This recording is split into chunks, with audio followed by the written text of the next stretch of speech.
Bismillahirrahmanirrahim. Assalamualaikum warahmatullahi wabarakatuh. Perkenalkan, nama saya Muhammad Iran Taufik dengan NIM 2206167. Di sini saya akan memenuhi salah satu tugas dari mata kuliah Teori Bahasa dan Otomata dengan dosen pengampu Ibu Putri Nuraini, Skop Mkom. Di sini saya akan menjelaskan tentang cara kerja mesin otomata pada setiap tata bahasa Chomsky. Pada tahun 1959, Noam Chomsky menggolongkan tingkatan bahasa menjadi 4 yang disebut sebagai hierarki Chomsky. Penggolongan hierarki Chomsky. Yang pertama ada Finished State Automata atau disebut dengan FSA. Finished State Automata atau yang dikenal dengan istilah FSA merupakan suatu model mesin otomata dari bahasa reguler. Suatu finished state automata dapat memiliki state banyak berhingga yang dapat berpindah-pindah dari suatu state ke state lainnya. Kemudian di sini ada cara kerja finished state automata atau FSA. Finished state automata bekerja dengan cara mesin membaca memori masukan berupa tape, yaitu satu karakter tiap saat dari kiri ke kanan menggunakan head baca yang dikendalikan oleh kotak kendali state berhingga, di mana pada mesin terdapat sejumlah state berhingga. Kemudian finished state automata selalu dalam kondisi yang disebut state awal atau initial state pada saat finite automata mulai membaca tape. Perubahan state terjadi pada mesin ketika sebuah karakter berikutnya dibaca. Ketika head telah sampai pada akhir tape dan kondisi yang diterima adalah state akhir, maka string yang terdapat pada tape dikatakan diterima finite automata, atau string-string merupakan milik bahasa bila diterima finite automata bahasa tersebut. Kemudian finished state automata dibagi menjadi dua macam. Yang pertama deterministic finite automata atau DFA dan non-deterministic finite automata atau NFA. Yang pertama ada deterministic finite automata merupakan bagian dari FSA. Deterministic finite automata atau DFA maksudnya dari suatu state ada tepat satu state berikutnya untuk setiap simbol masukan diterima. Kemudian yang kedua ada non-deterministic finite state automata atau disebut dengan NFA yang mengandung move, artinya tidak dapat dibaca inputannya atau diperbolehkan langsung menuju state berikutnya tanpa membaca inputan. Kemudian tingkatan bahasa yang kedua ada pushdown automata atau disebut dengan PDA. Pushdown automata adalah mesin otomata yang memiliki kendali masukan menggunakan teknik LIFO, last in, first out, untuk menentukan apakah suatu output diterima atau tidak oleh mesin tersebut. Dalam melakukan proses penerimaan input, PDA menggunakan mesin memori stack.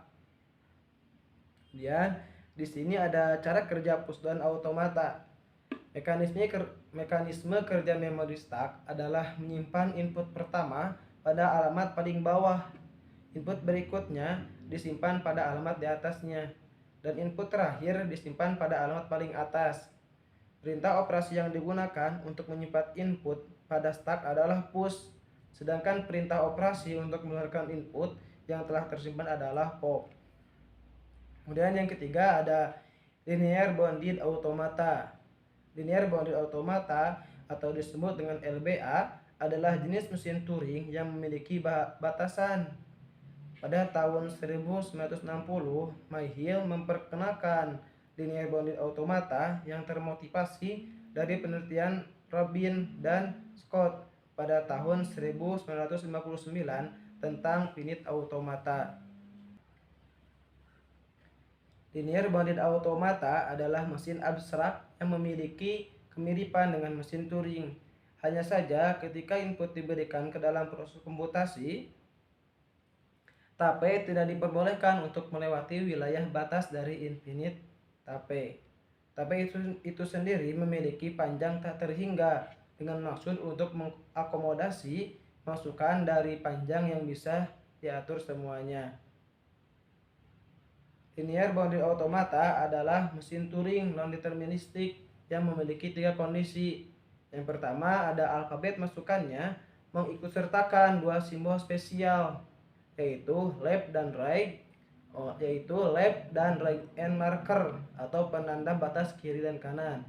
Kemudian yang kedua ada transisinya, tidak mencetak simbol lain melebihi end marker. Kemudian yang ketiga, transisinya tidak berpindah ke kiri left end marker atau tidak ke kanan right end marker. Kemudian ada cara kerja linear bounded automata atau disebut dengan LBA, bekerja dengan cara membaca input dari tape satu karakter pada satu waktu. Saat head membaca karakter, mesin otomata akan berpindah ke keadaan baru sesuai dengan aturan yang telah ditentukan. Jika mesin otomata mencapai keadaan akhir, maka input tersebut diterima. Jika mesin otomata mencapai keadaan buntu, maka input tersebut ditolak. Kemudian yang terakhir ada mesin Turing atau Turing Machine. Mesin Turing adalah model komputasi teoritis yang ditemukan oleh Alan Turing pada tahun 1936 yang berfungsi sebagai model ideal untuk melakukan perhitungan matematis. Walaupun model ideal ini diperkenalkan sebelum komputer nyata dibangun, model ini tetap diterima di kalangan ilmu komputer sebagai model komputer yang sesuai untuk menentukan apakah suatu fungsi dapat diselesaikan oleh komputer atau tidak. Mesin Turing terkenal dengan ungkapan, apapun yang bisa dilakukan oleh mesin Turing pasti bisa dilakukan oleh komputer. Mesin Turing dapat mengkomputasi apapun yang bisa dikomputasi. Mesin ini adalah definisi dari komputasi itu sendiri atau alat yang sangat fundamental ketika bersoal tentang komputer. Dan di sini ada cara kerja mesin Turing. Cara kerja mesin Turing adalah model yang sangat sederhana dari komputer. Secara esensial, mesin Turing adalah sebuah unit automata yang memiliki sebuah tape tunggal dengan panjang tak terhingga yang dapat membaca dan menulis data. Mesin Turing menggunakan notasi seperti ID pada PDA untuk menyatakan konfigurasi dari komputasinya. Stack PDA memiliki keterbatasan akses. Elemen yang diakses hanya elemen yang pada top of stack pada mesin Turing. Memori akan berupa suatu tape yang pada dasarnya merupakan array dari sel-sel penyimpanan. Sebuah mesin Turing secara formal dinyatakan dalam 7 tapel, yaitu key sebagai himpunan state. Kemudian ada seperti lambang sigma dengan artinya himpunan simbol input. Kemudian ada simbol seperti pita, simbol pada pita meliputi pola blank. Kemudian ada fungsi transisi dengan melambangkan seperti angka 8. Kemudian ada S melambangkan state awal. Kemudian F melambangkan himpunan state akhir. Dan B melambangkan simbol kosong atau blank, bukan bagian dari